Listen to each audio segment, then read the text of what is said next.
আইসক্রিমখোর ভূত। এক ছিল ভূত, তার নাম হারামুখো।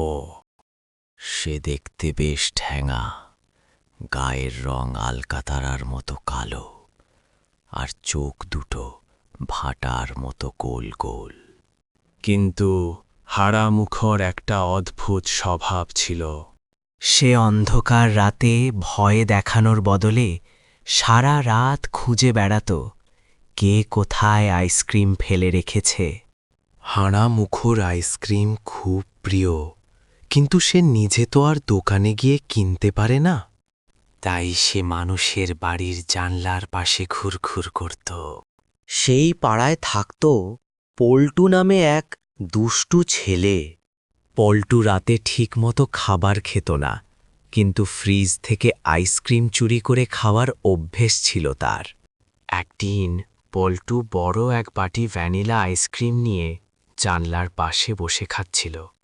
হঠাৎ জানলার বাইরে থেকে একটা ফিসফিসে গলার আওয়াজ এলো, একটু দিবি? বড্ড লোভ লাগছে। পল্টু তো ভয়ে হিম। সে দেখল একটা লম্বা কালো হাত জানলার গ্রিলের ফাঁক দিয়ে ভেতরে ঢুকছে। পল্টু ভয়ে চোখ বন্ধ করে আইসক্রিমের বাটিটা জানলার বাইরে বাড়িয়ে দিল। নিমেষের মধ্যে বাটি খালি। পরের দিন রাতেও একই ব্যাপার। পল্টু ভয়ে ভয়ে এক কাঠি চকোবার জানলা দিয়ে বাড়িয়ে দিল। বাইরে থেকে আওয়াজ এলো, আহ, চকোলেটটা বেশ তো।